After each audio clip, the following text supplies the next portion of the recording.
এই সাপ ধরার আমাদের এক্সপার্ট স্ন্যাক সেভার বিট্টু, তার ইউটিউব চ্যানেল স্ন্যাক সেভার বিট্টু নামে ইউটিউব চ্যানেল, ওইখানে যান এবং লাইক সাবস্ক্রাইব করুন। এবং যদি কারোর বাড়িতে এই ধরনের বিষাক্ত সাপ ঢুকে থাকে তাহলে তার সাথে কন্ট্যাক্ট করুন। সাপ মারবেন না, সাপকে বাঁচান, সাপ বাঁচলে ইঁদুর বাঁচবে।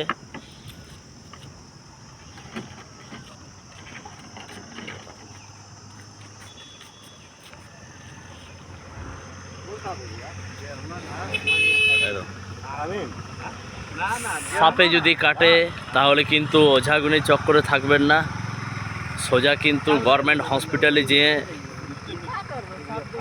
গভর্নমেন্ট ডিস্ট্রিক্ট হসপিটালে গিয়ে যোগাযোগ করবেন। ওঝাগুনি চক্করে থাকবেন, মারা যাবেন। জয় হিন্দ, জয় ভারত।